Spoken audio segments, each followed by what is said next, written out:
What's going on, everybody? Evan here with Evan's Detailing and Polishing. Of course, as you can tell by all these beautiful Rowan drawings in the background, we are here at the Time to Shine compound. What could we possibly have to talk about today? These little fellas right here. Wax pads. Of course, for doing paint.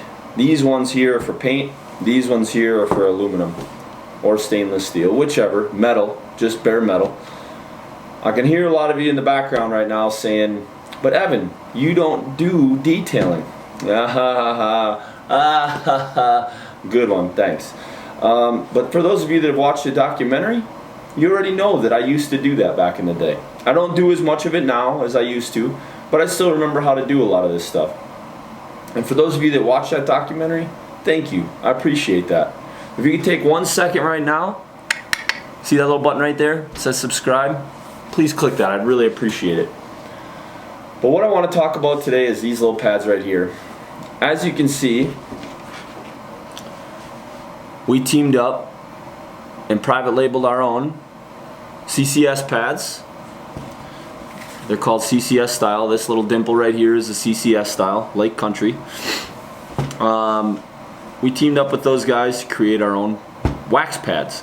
Now these are for doing paint correction or doing regular buffing or just standard waxing.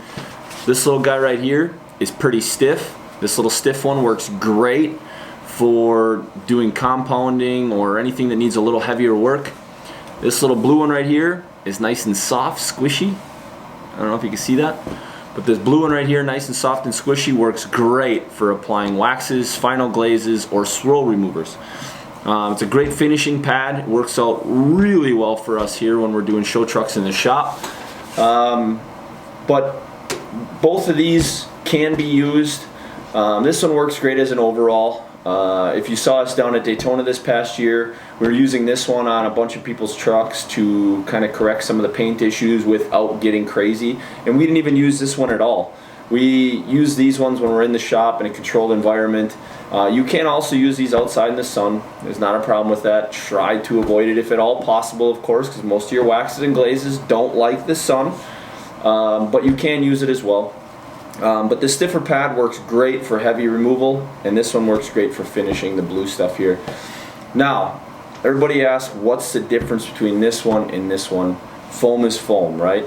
That's not actually true. So the foam in these ones are designed to withstand the solvents and the water base, whatever it is that's in your waxes.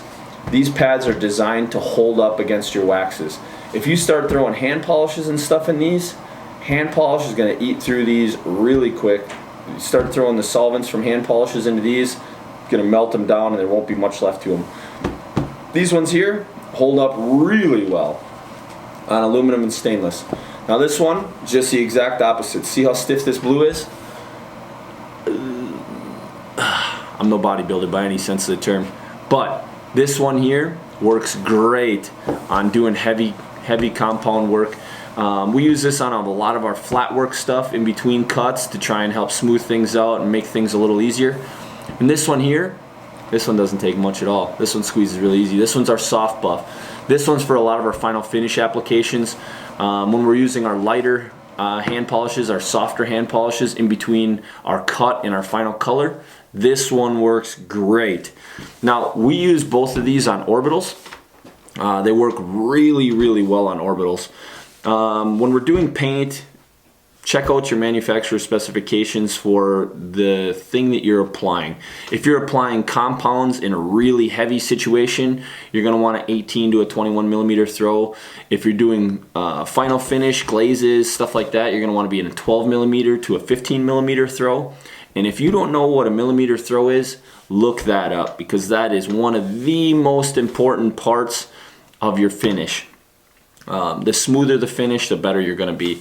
So these ones here, I see most guys using Porter cables, the cheap Harbor Freight, orbitals, that kind of stuff. These work great on just any cheap orbital, especially when you're just working bare metal and putting hand polish on it.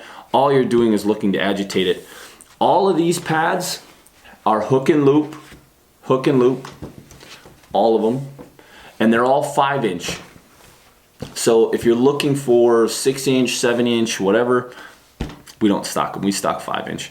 I find that 5-inch works the best, and especially on these for doing paint with the rounded edges, it helps you get into a lot more of those tighter spots. Of course, you do need some of the smaller detail buffs to get into those smaller spots, but these two right here work great. Paint, aluminum. Aluminum, paint. You can also use these on stainless steel, anything bare metal, but paint, bare metal. Bare metal paint. Can't stress that enough. The different types of foam work better in the different applications. Thanks for stopping by. I hope you found this video informational. Of course, these are available on GoShineOn.com/shop. And of course, it's always time to shine.